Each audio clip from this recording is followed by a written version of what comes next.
memang ada sosok putih. Bahkan semua godang-godang sekitar pun banyak yang menyingkir. Kabur semuanya, termasuk saya juga dibawa kabur. Juga kabur. Tidak ada yang kuat memandang dengan matanya. Bahkan dengan kesaktian dari bangsa gue pun tidak ada yang kuat. Saya tidak tahu apa maksudnya dan tujuannya. Aku mau menyelamatkan orang yang tidak dikenal sekalipun.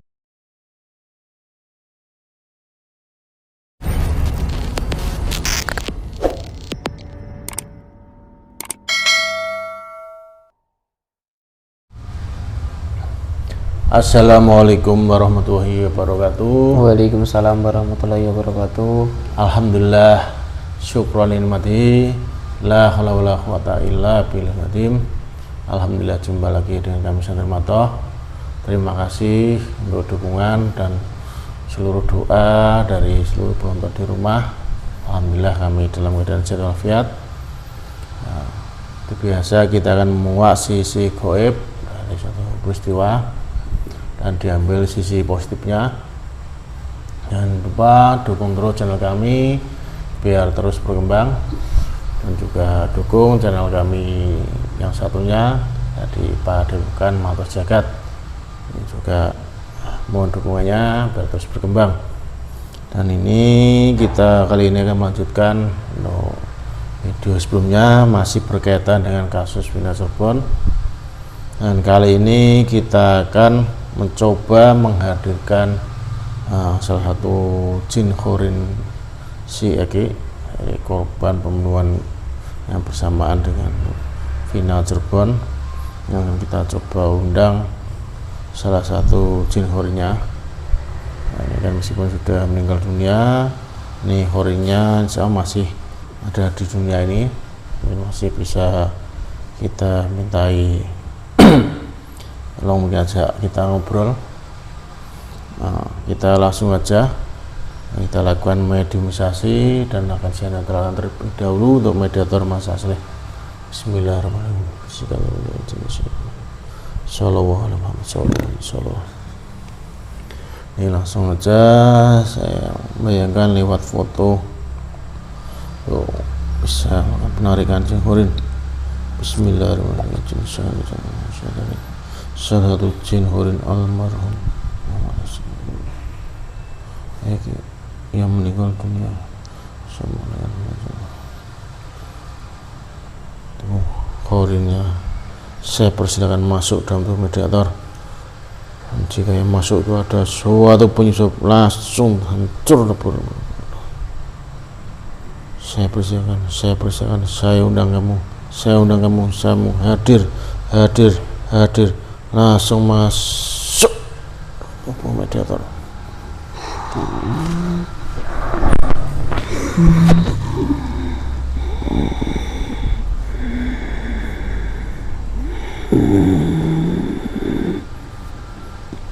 Assalamualaikum.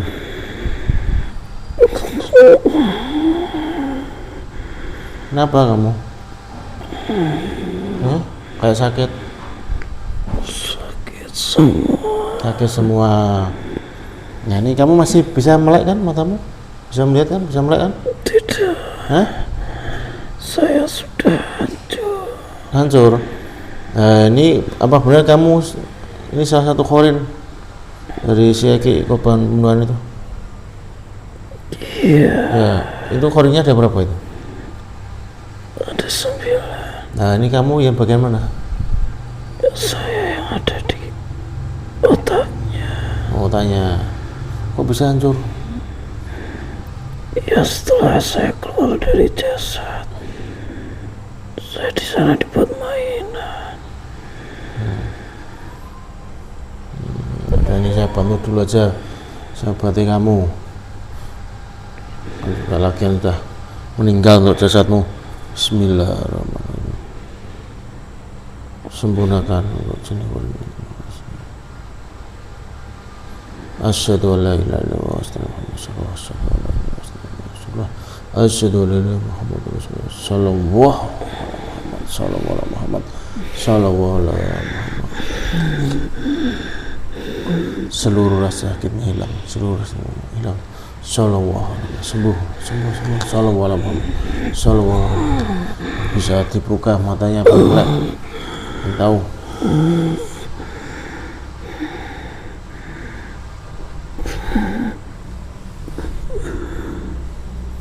Punya kekuatan.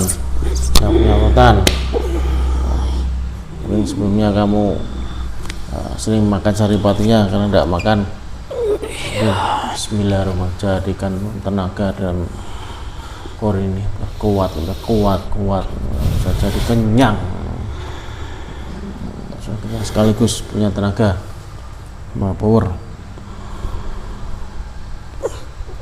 Terima kasih. Sama-sama. Sudah menolong saya. Ya, sama-sama. Ini benar ya? Ini kamu yang dulu di jasad ini? Iya. Ya, kamu horinya ini ya? Iya.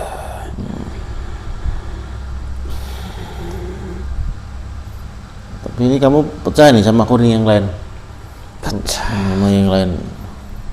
Ada yang sudah bersama bisa sempurna, ada yang masih termasuk Kamu belum sempurna. Nah, ini juga saya dapat info mungkin sebelumnya, katanya ini untuk arwah, untuk rohnya saya kamu tempati kan sudah sempurna sekarang, sudah tenang. Iya, baru. Mungkin kamu juga mendengarnya atau melihatnya tapi tidak bisa berbuat apa-apa. Saya dipegangi oleh kodam-kodam yang ada di tempat itu. Di tempat kejadian itu? Iya. Memang ada sosok putih. Bahkan semua kodam-kodam sekitar pun banyak yang menyingkir. Kabur semuanya, termasuk saya juga dibawa kabur. Juga kabur. Tidak ada yang kuat memandang dengan matanya.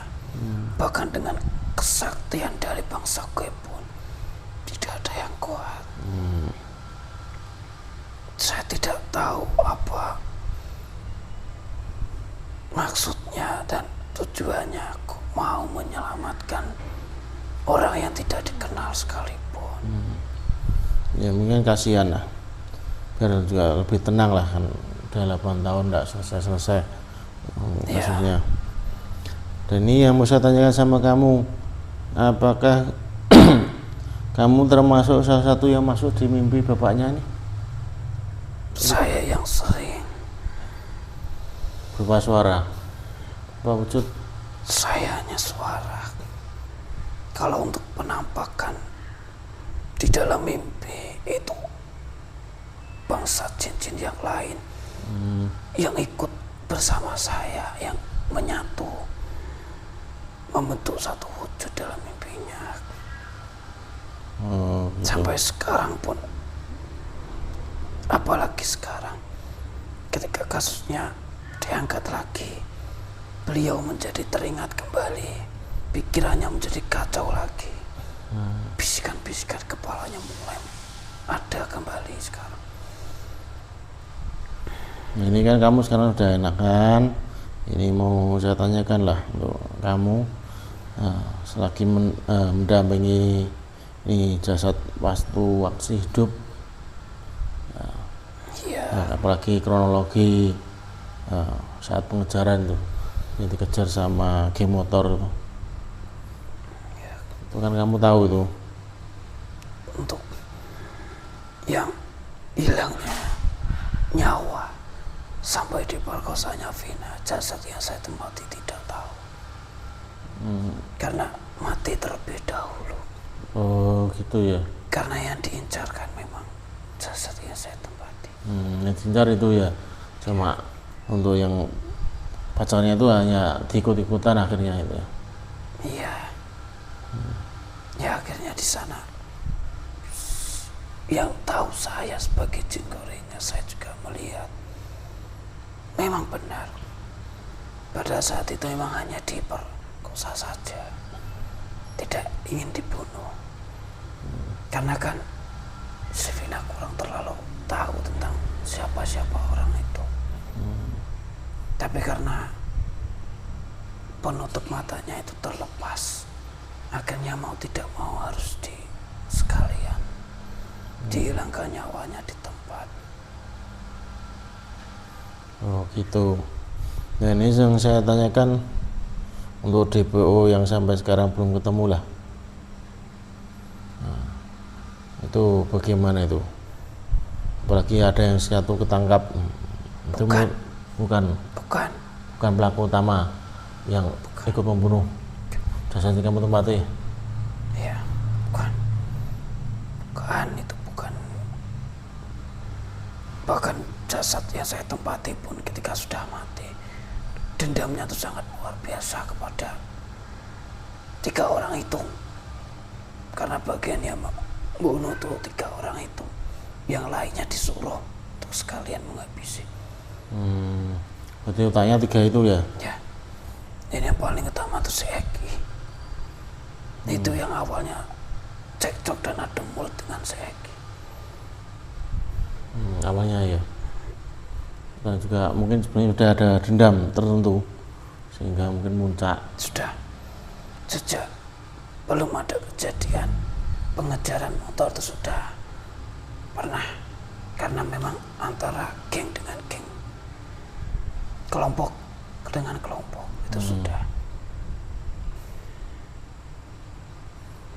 Karena memang si Eki ini kan suka cari masalah, juga orangnya memang sombong dan lain sebagainya, memang suka cari musuh. Yang mana si Eki pelaku itu? Iya. Untuk sombong ya? Iya. Apa karena dia punya backing orang tua yang kuat? Iya. Seorang pejabat? Nah, dia secara kehidupan zaman dulu di tahun itu tercukupi semuanya,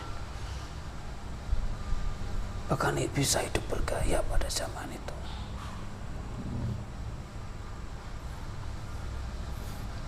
Makanya dia jadi sombong itu ya? Apalagi dia punya geng motor, punya teman-teman dan lingkungan seperti itu, pasti akan terbawa dalam dirinya. Dan si Eki juga sama saja, hanya dia punya kelompok saja. Kemudian apalagi ditambah orang yang disukai itu sama-sama satu orang, Vina itu. Eki juga sempat naksir juga Ada. Ya karena yang berhasil bisa dekat, bisa berbicara dengan baik, dengan santai, itu kan hanya si Eki. Si Vina tidak mau dekat-dekat sama si Eki, tidak mau sama sekali. Itu yang membuat dendam. awalnya itu ya. Nah untuk si Linda sendiri itu punya teman-temannya namanya Linda itu menurut kamu juga terlibat gak ya? Si Linda itu tahu tentang eksekusi jasad yang saya tempati itu, dia tahu. Cuma tidak ikutan di lokasi ya? Tidak, dia tahu. Perencanaannya tahu? Dalam tongkrongan bersama Eki pun ikut juga tahu. Makanya ketika si Vina dan jasad yang saya tempati dimakamkan, dia tidak berani hadir. Kemudian saking takutnya, beberapa hari kemudian dia tidak kuat menyimpan ketakutannya, kesedihannya. Akhirnya dia berpura-pura kesurupan. Oh, berarti benar ya? Serupanya itu pura-pura ya? Iya. Atau beban pikiran gitu? Beban pikiran yang sangat banyak di dalam kepalanya. Apalagi batinnya itu sangat tersiksa. Bukan kesurupan jin ataupun kesurupan arwahnya si Vina, bukan ya? Kalau jin pasti mencari kesempatan untuk masuk. Tapi kalau untuk arwahnya tidak. Arwahnya Vina enggak ya? Tidak. Kalau memang benar arwahnya Vina, seharusnya dia juga kena. Kenapa sebagai sahabat tidak berusaha untuk memberitahu si Vina dan jasad yang saya tempati untuk tidak keluar malam atau untuk agar lebih pulang cepat atau sebagainya. Ya, seperti itu ya. Bahkan saksi-saksi yang sekarang yang udah disiapkan seperti AF yang kenal dari jasadnya kamu tempati itu kan katanya punya hubungan sama bapaknya yang kamu tempati itu. Sekarang kan memberikan kesaksian sama sang Tatal juga itu memberikan kesaksian semua. Itu berarti benar nggak itu kesaksiannya? Kalau si Saka ini memang pada saat itu dia hanya ikut-ikutan saja. Yang namanya dia masih anak kecil, kemudian dia bergaul dengan orang-orang yang umurnya 20 tahun lebih. Dia disuruh untuk ikutan, suruh ikut mukul, suruh ikut melempar. Jadi waktu sebenarnya kamu tempati dilempari itu Saka Tatal ikut ya? Kan disuruh bersama-sama. Dan saksinya di sekitar situ itu sebenarnya banyak. Tapi ketika terjadinya pelemparan, kemudian membawa senjata dan lain sebagainya, warga kabur semua. Kabur, sebenarnya saksinya banyak ya? Banyak. Tidak ada yang mau bersaksi ya? Tidak ada. Kok malah si AF itu? Iya, si AF itu karena dia orang luar di situ. Dia kan hanya kerja di Cirebon. Tapi itu juga benar nggak ya kesaksian diberikan sekarang itu? Atau mungkin di awal dulu sama sekarang itu beda? Dia sebenarnya tahu 3 DPO itu siapa. Dia tahu juga kejadiannya seperti apa, tapi dia disuruh untuk menutupinya. Dia hanya berbicara tahu dan kenal. Kemudian kejadiannya seperti apa, dia hanya disuruh untuk berbicara saat pelemparan saja. Untuk selebihnya dia tidak diperbolehkan. Karena semuanya itu kabur semuanya. Takut kena salah sasaran juga. Apa juga ditutupi sama seorang oknum-oknum atau seorang mungkin tidak ingin kasus ini terungkap, mungkin saksi yang sekitar TKP semua harus dibungkam? Iya, benar. Karena 3 DPO ini sangat dekat dengan si Aib. Karena sering berbicara, ya, karena sering ngopi. Mungkin paling dibayari, paling ngopi makan dibayari paling. Ya, mereka itu kenalnya karena di tempat ngopi itu bersama dengan si Egi, Andi dan Dani. Kenalnya bersama si Aib tuh di tempat itu. Tahu, tapi si Aib tidak boleh mengungkap jati diri si 3 orang ini. Bahwasanya hanya dia disuruh bahwa hanya sekedar pernah lihat saja di tempat ngopi seperti itu saja. Tapi untuk jalannya kamu tempati yang sudah meninggal ini, kenal nggak sama 3 DPO? Tahu? Atau hanya tahu, tak sekedar tahu? Yang paling kenal hanya dengan si Egi. Oke, ada yang 2 Dani sama tidak kenal? Tidak terlalu kenal. Karena kan pada saat itu kenal pun hanya karena terjadi masalah di antara kedua belah pihak itu saja. Dan untuk orang di belakangnya, misalkan orang tuanya dari 3 DPO yang kamu tahu ya hanya yang dari Egi itu. Ya, itu berdasarkan dari jahat yang kamu tempati, taunya ya si Egi aja ya. Iya. Keluarganya itu yang 2 enggak tahu. Juga orang-orang besar dibolehnya. Kalau dari orang-orang besarnya tahu, tapi untuk jati diri dia atau masa lalu dia tidak tahu. Ketika DPO ini berarti melibatkan orang besar pemerintahan di kota Cirebon sama aparat petinggi di aparat penegak hukum di kota Cirebon itu. Sebenarnya dari orang-orang petinggi itu dalam masalah juga sebenarnya sangat marah dengan 3 DPO ini, walaupun sana keluarganya sendiri, karena dia membawa bencana dalam keluarganya. Akhirnya mau tidak mau ya harus ikut campur juga. Tutupi, dihilangkan jejaknya gitu. Iya, namanya sudah diganti, membuat kartu identitas baru. Mudah sekali untuk membuat kartu identitas baru mereka. Ya karena punya kuasa lah di sana mungkin. Ya ini kan daripada kamu nanti kan ini kan sudah nganggur kan, tugasmu udah selesai, tidak punya jasad. Nah ini sudah kamu saya sempurnakan, ya barangkali kamu datangilah itu si 3 DPO itu termasuk Egi, suruh ngaku aja lah, pada nanti malah banyak beban pikiran diuber sana sini malah stres. Mereka sudah bencar di mana-mana. Bisa bunuh diri nanti malah.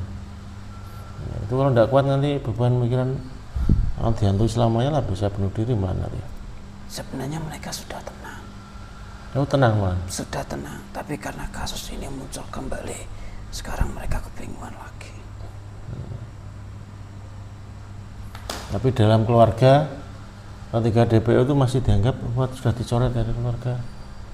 Sudah disendirikan identitasnya. Oh, dipecah kakaknya tidak masuk. Ya, bahkan dari keluarga pun memang sudah sangat benci, juga memang sudah kehilangan mereka pun tidak apa-apa.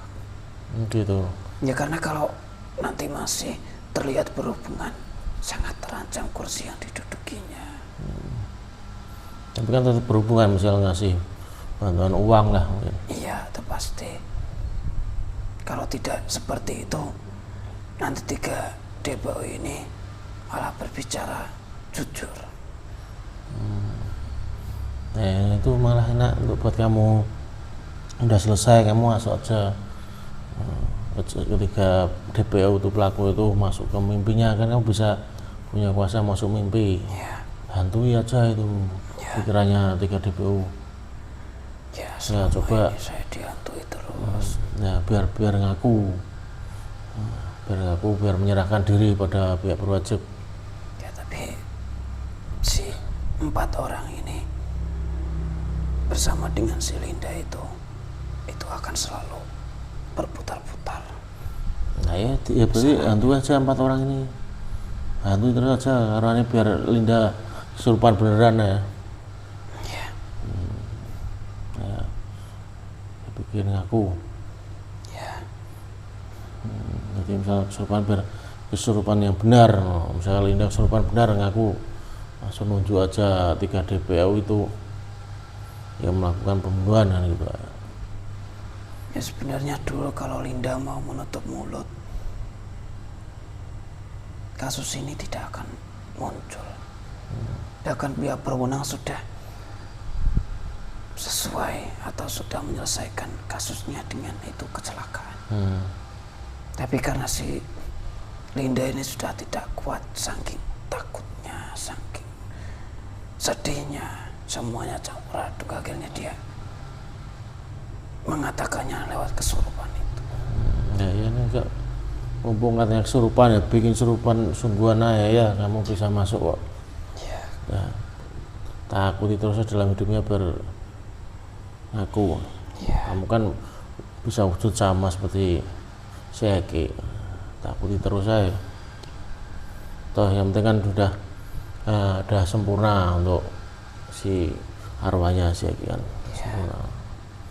Kan kamu juga sudah tidak ada hubungan kan, tugas selesai kan, kamu masih bisa membantu urusan Eki yang belum selesai lah. Iya, saya akan bantu jasad yang saya tempati. Ya karena Anda juga sudah membantu saya juga akan menuruti apa yang Anda mintakan kepada saya. Juga masuk ke bapaknya Eki nggak apa-apa, boleh. Ya tenang, syukur bisa lebih ngaku lagi juga malah bagus. Ya biar mungkin mau memberikan klarifikasi atau mungkin mau bersatu dengan pengacaranya keluarga korban Vina. buat jadi tambahan lah, mungkin seperti itu. Ya, ya. Terima kasih. Ya, sama-sama. Saya akan menyelesaikan tugas saya. Yang penting kamu tidak boleh menggantui yang lain ya. Ya. Ya, itu aja, 3 DPO sama Linda aja. Iya. Tuh, hantui aja itu. Udah, ini kamu keluar ya. Iya. Langsung sana aja, datang hantui. Saya banyak-banyak berterima kasih. Ya. Karena kalau saya tidak ditolong, saya jika tidak tahu saya jadi apa di sana. Ya, siapa nggak tahu kamu bisa berbuat kebaikan ini, nanti kamu lebih sempurna lagi, diangkat ke alammu, ya kan, punya alam sendiri juga nanti. Ya, terima kasih atas pertolongannya. Ya. Saya akan selalu mengingatnya. Ya, udah nih keluar ya, saya kembalikan. Assalamualaikum warahmatullahi wabarakatuh. Waalaikumsalam. Allah. Salam.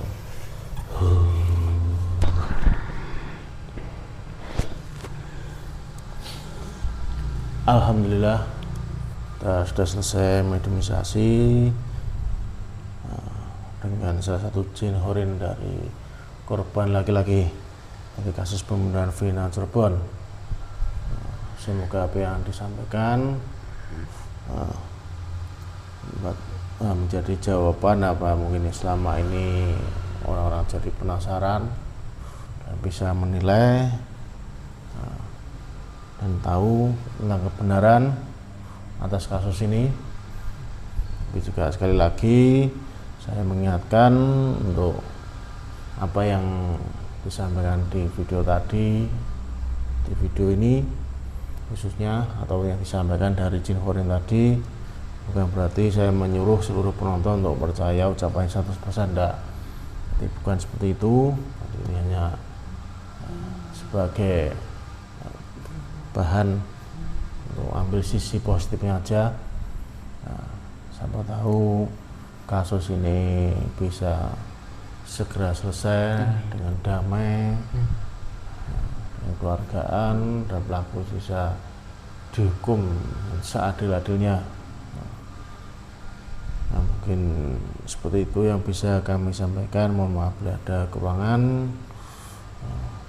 Anggap aja konten ini hiburan.